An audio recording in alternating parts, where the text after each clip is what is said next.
নামাজ কায়েম করুন বন্ধু, কারণ এপারের চেয়ে ওপারের জীবন বেশি সুন্দর।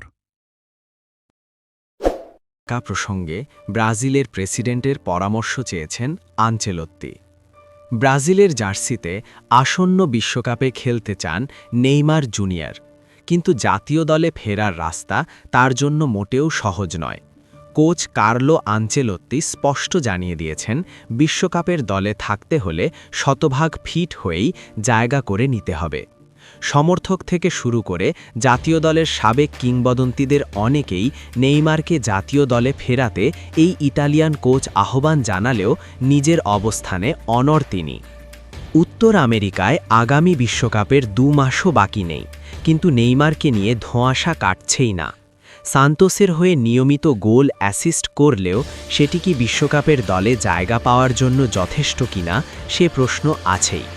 দীর্ঘ টুর্নামেন্টে টানা খেলার মতো শারীরিক সক্ষমতা এই 34 বছরের আছে কিনা সেটিও প্রশ্ন সাপেক্ষ। 5 বারের বিশ্ব চ্যাম্পিয়নদের বিশ্বকাপের স্কোয়াড বিষয়ক আলোচনার বেশিরভাগই নেইমার কেন্দ্রিক।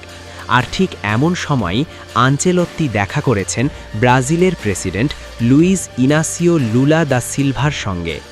সেলেসাও কোচ নেইমারকে বিশ্বকাপ স্কোয়াডে রাখার সম্ভাবনা নিয়ে কথা বলেছেন প্রেসিডেন্ট লুলার সঙ্গেও।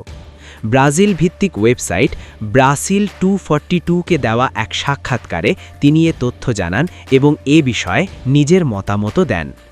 লুলা বলেন, আমার আনচেলত্তির সঙ্গে কথা বলার সুযোগ হয়েছিল। তখন আনচেলত্তি আমাকে জিজ্ঞেস করলেন, আপনার কি মনে হয় নেইমারকে ডাকা উচিত জাতীয় দলে? আমি বললাম, দেখুন, যদি সে শারীরিকভাবে প্রস্তুত থাকে তাহলে তার ফুটবল প্রতিভা তো আছেই।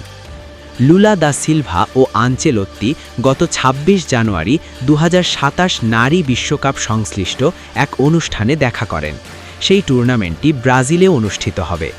ওই অনুষ্ঠানে তারা একসঙ্গে ছবিও তোলেন, এমনকি লুলা মজা করে আনচেলত্তিকে তার প্রিয় ক্লাব করিন্থিয়ান্সের কোচ হওয়ার অনুরোধও করেছিলেন। নেইমার প্রসঙ্গে কথা বলতে গিয়ে ব্রাজিলের প্রেসিডেন্ট আর্জেন্টাইন মহাতারকা লিওনেল মেসি ও তার চিরপ্রতিদ্বন্দ্বী পর্তুগিজ মহাতারকা ক্রিস্টিয়ানো রোনাল্ডোর উদাহরণ টানেন, যারা ইউরোপীয় ফুটবলে নেইমারের সমসাময়িক বড় তারকা ছিলেন। তিনি বলেন, আমাদের জানতে হবে সে নিজে চায় কিনা। যদি চায় তাহলে তাকে পেশাদার হতে হবে। সে এখনও তরুণ, কিন্তু শুধু নামের জন্য দলে যাওয়া যাবে না, ফুটবল প্রতিভার জন্যই যেতে হবে। সে ক্রিস্টিয়ানো ও মেসির দিকে তাকাতে পারে, তাহলেই সে জাতীয় দলে জায়গা করে নেবে।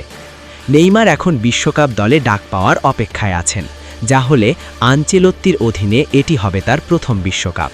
বিশ্বকাপের জন্য ব্রাজিল দলের স্কোয়াড ঘোষণা করা হবে আগামী 18 মে।